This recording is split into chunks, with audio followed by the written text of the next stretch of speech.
రాష్ట్రంలో ప్రభుత్వం మారి సంవత్సరం అవుతా ఉంది. బహుశా ఇంత తక్కువ కాలంలో ఇంత ప్రజల్లో వ్యతిరేకత చోటు చేసుకున్న ప్రభుత్వం బహుశా ఎప్పుడూ కూడా మనం చూసి ఉండము. మామూలుగా సంవత్సర కాలంలో ప్రభుత్వం మీద వ్యతిరేకత ఈ స్థాయిలో ఉండాల్సిన పరిస్థితుల్లో మొట్టమొదటిసారిగా ఈసారి సంవత్సర కాలంలోనే ప్రభుత్వం మీద వ్యతిరేకత ఈ స్థాయిలో కనిపించే పరిస్థితి మొట్టమొదటిసారిగా ఇప్పుడే కనిపిస్తూ ఉంది. అంత తక్కువ కాలంలోనే ఇంత దారుణమైన ప్రజా వ్యతిరేకత చంద్రబాబు నాయుడు గారి ప్రభుత్వంలో ఈరోజు కనిపిస్తూ ఉన్న నేపథ్యంలో చంద్రబాబు నాయుడు గారు ఈ వ్యతిరేకత మధ్య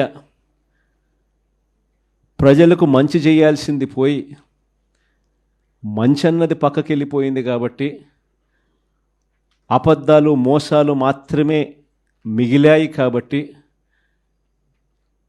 ప్రజలను తప్పుదోవ పట్టించే కార్యక్రమంలో భాగంగా ఈరోజు రాష్ట్రంలో ఎప్పుడూ చూడనని డైవర్షన్ పాలిటిక్స్ ఈరోజు చూస్తూ ఉన్నాం.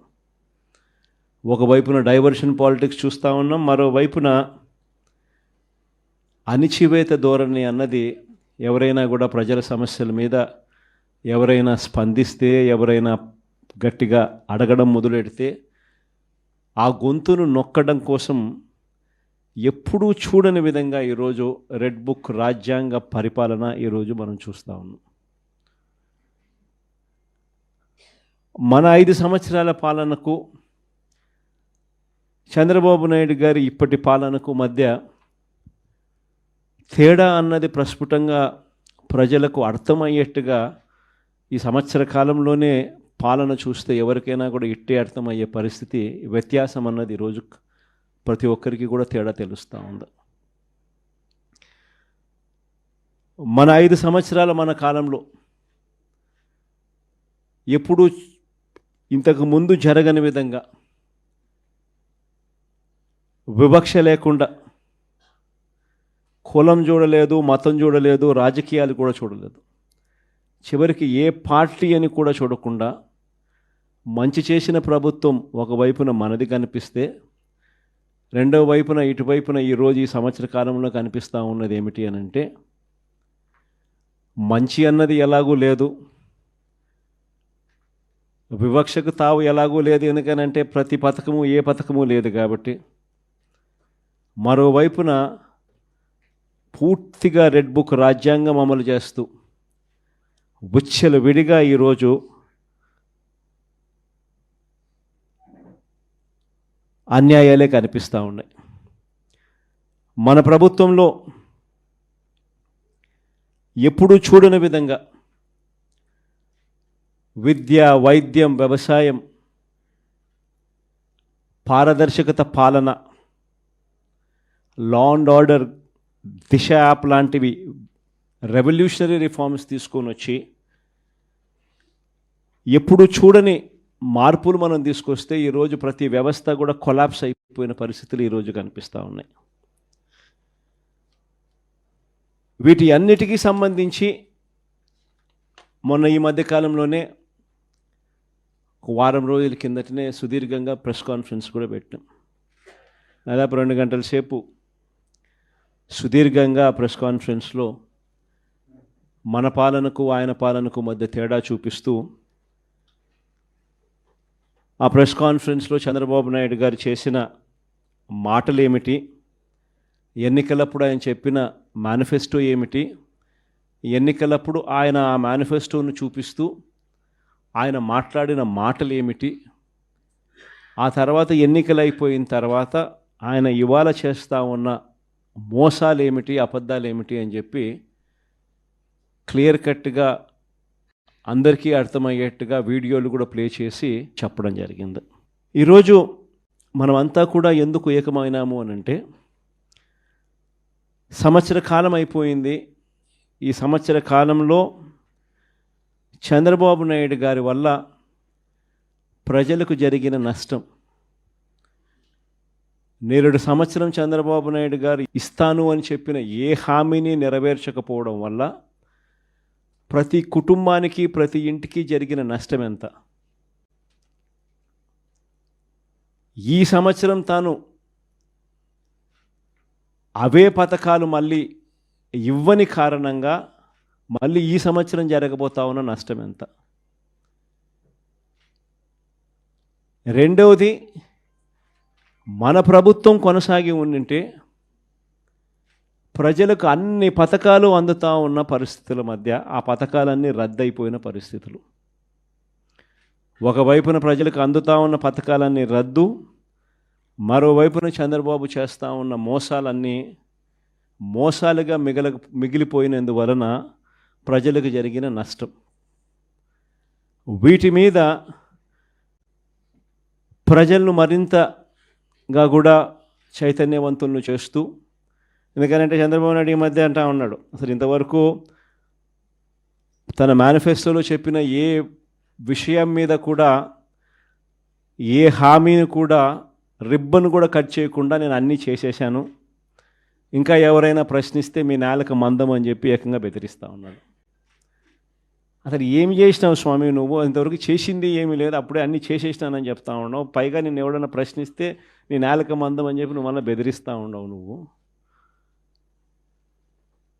అని చంద్రబాబు నాయుడు గారిని గట్టిగా నిలదీసే కార్యక్రమంలో భాగంగా చంద్రబాబు నాయుడు గారి మేనిఫెస్టోను మళ్ళీ ఒకసారి రీకాల్ చేస్తూ, అంటే ఒక కొత్త ప్రోగ్రాం ఈరోజు లాంచ్ చేస్తూ ఉన్నాం. ఈ ప్రోగ్రాం నేను ఇక్కడి నుంచి లాంచ్ చేసిన తర్వాత 4 వారాల పాటు ఈ ప్రోగ్రాము రకరకాల స్థాయిల్లో, అంటే జిల్లా స్థాయి నుంచి నియోజకవర్గ స్థాయి నుంచి మండల స్థాయి నుంచి గ్రామ స్థాయి, రకరకాల స్థాయిల్లో ఈ ప్రోగ్రాం అనేది ప్రతి ఇంటికి ఈ కార్యక్రమాన్ని తీసుకొని పోతాం. గ్రామ స్థాయిలో రచ్చబండ కార్యక్రమాలు ఏర్పాటు చేసి, రచ్చబండ కార్యక్రమంలో ఇవన్నీ కూడా సుదీర్ఘంగా డిస్కషన్ చేస్తూ చివరికి ప్రతి ఇంటికి కూడా ఈ కార్యక్రమాలన్నీ, ప్రతి ఇంటికి కూడా చంద్రబాబు నాయుడు గారు చేస్తూ ఉన్న మోసాలకు సంబంధించిన, చెప్పిన హామీలకు సంబంధించిన వివరాలను ప్రతి ఇంటికి ప్రతి గ్రామానికి, ప్రతి రచ్చబండ ద్వారా ప్రతి ఇంటికి కూడా తీసుకొని పోయే కార్యక్రమం చేస్తూ ఉన్నాం. ఈ కార్యక్రమంలో ప్రోగ్రాం పేరు రీకాలింగ్ చంద్రబాబుస్ మేనిఫెస్టో. ఇంగ్లీష్లో, తెలుగులో బాబు మేనిఫెస్టోను గుర్తుకు తెస్తూ అనే కార్యక్రమానికి స్టార్ట్ చేస్తూ ఉన్నాం. ఎన్నికలకు ముందు చంద్రబాబు ఏమన్నాడు? జగన్ చేస్తున్నవే కాకుండా మన ప్రజలు ఎక్కడన్నా ఈయన నమ్మరేమో అని చెప్పి మళ్ళా జగన్ చేస్తూ ఉన్నాడు, కనీసం ఈ పలావ్ అన్నా పెడతా ఉన్నాడు జగన్, ఆ పలావ్ కూడా పోతుందేమో చంద్రబాబుని పొరపాటున చంద్రబాబుని నమ్మితే ఆయన మోసానికి అని చెప్పి చంద్రబాబు నాయుడు అప్పట్లో ఏమన్నాడు? జగన్ చేస్తున్నవే కాకుండా జగన్ కన్నా ఇంకా ఎక్కువ చేస్తా అని చెప్పి చంద్రబాబు నాయుడు గారు అన్నారు. ఆయన అన్న మాటలు ఇవన్నీ కూడా మనం ప్రజల్లోకి తీసుకొని పోయే కార్యక్రమం. ఇంటింటికి కార్యకర్తలను పంపించాడు. ఈ మాటలు అనడమే కాకుండా ఇంటింటికి కార్యకర్తలను పంపించాడు. ప్రతి ఇంటికి తన నాయకులను, కార్యకర్తలను పంపించడమే కాకుండా సరిగ్గా వాళ్ళ ఇళ్ళ ఎదుటనే, వాళ్ళ కుటుంబ సభ్యుల మధ్యనే అక్కడే కూర్చొని, అక్కడే వాళ్ళ నాయకులంతా, కార్యకర్తలంతా మిస్డ్ కాల్స్ కూడా ఇప్పించారు. వెంటనే ఒక ఓటీపీ, ఆ మిస్డ్ కాల్ చేసిన వాళ్ళకు ఒక ఓటీపీని కూడా జనరేట్ చేసినారు. ఆ ఓటీపీని వీళ్ళ ఫోన్లలో వీళ్ళు ఎంటర్ చేయగానే ఆ కుటుంబంలో ఎవరెవరికి ఏ పథకం వర్తిస్తుంది, ఈ పథకాలకు మీరంతా కూడా ఎలిజిబుల్ అయినారు, ఈ పథకాలకు సంబంధించిన డబ్బులన్నీ కూడా మీకు, మీ కుటుంబంలో 5 మంది ఉన్నారు, ఇల్లే అప్పటికప్పుడే కొట్టడము, మిస్డ్ కాల్ ఇమ్మని చెప్పడము, ఓటీపీ జనరేట్ చేయడము, ఓటీపీలో వెంటనే ఒక బాండ్ వచ్చేసేయడము. ఆ బాండులో ఏమని ఉంటాయి? చంద్రబాబు నాయుడు, పవన్ కళ్యాణ్ అనే మేమిద్దరము త్రికరణ శుద్ధితో ప్రమాణం చేస్తూ ఉన్నాము. ఏం బాండ్ మీద ఉన్న మాటలు ఇవన్నీ నా ప్రెస్ కాన్ఫరెన్స్లో ఇవన్నీ కూడా చూపించిన. ఆ బాండ్ల మీద ఉన్న మాటలు చంద్రబాబు పవన్ కళ్యాణ్ అనే మేమిద్దరం త్రికరణ శుద్ధితో మీకు మాట చెప్తా ఉన్నాము. ఇంకా వాడి మీద ఏమని రాసినాము చదువుతా.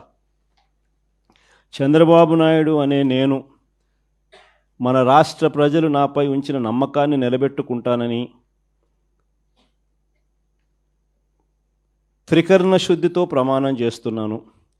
2024లో టీడీపీ అధికారంలోకి వచ్చాక భవిష్యత్తుకు గ్యారంటీలోని వాగ్దానాలను ఎటువంటి వివక్ష లేకుండా, నిబంధనలు విధించకుండా అమలు చేయడంతో పాటు మన రాష్ట్ర అభివృద్ధికి పునరంకితమవుతానని ప్రతిజ్ఞ చేస్తున్నాను అని చెప్పి చంద్రబాబు నాయుడు సంతకం, ఆయనతో పాటు పక్కన పవన్ కళ్యాణ్ కూడా సంతకం పెట్టారు. ఇద్దరు కూడా ఇవన్నీ కూడా బాండ్ల మీద రాసి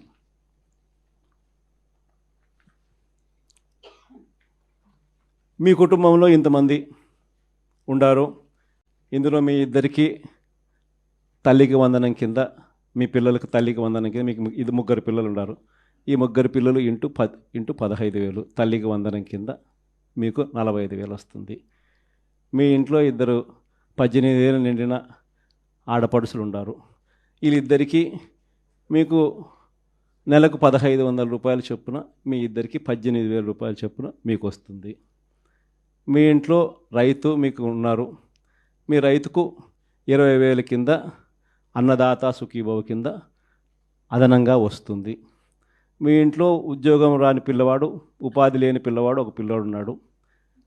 ఆ పిల్లోనికి నెలకు 3,000 రూపాయలు చొప్పున 36,000 రూపాయలకు మీకు వస్తుంది.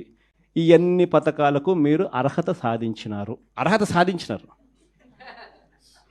అర్హత పొందినారు. మీరంతా ఈ పథకాలకు అర్హత పొందినారు.